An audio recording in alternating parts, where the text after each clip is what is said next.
ዳንዱ አላህ ይጠብቀን። የራሱን ስራ ራሱ ጥሩ ይሁን መጥፎ ይሁን ምን አይነት ሰው እንደሆነ ራሱ ያውቃል። ስለ ሰው ስም ግን ያወራል። ከሌ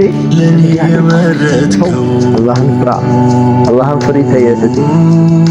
ያ ልጅ እኮ አይሆንም መጥፎ ነው፣ ያ ልጅ እኮ እንዲህ ነው። ምን አገባሽ ስለሱ? ምን አገባሽ? ሰው ድሮ መጥፎ ከሆነ አሁንም መጥፎ ነው፣ አይቀየርም የሰው ልጅ። ሰው ድሮ ዱርዬ ከሆነ አሁንም ዱርዬ ነው፣ አይቀየርም የሰው ልጅ።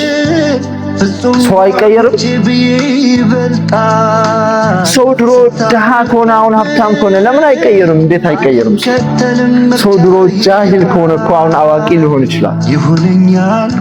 ያልተቀየረ ጭንቅላት የያዙ ሰዎች ናቸው ድሮ እኮ እንዲህ ነው የሚሉት። ለራሳቸው ጭንቅላታቸው አልተቀየረም።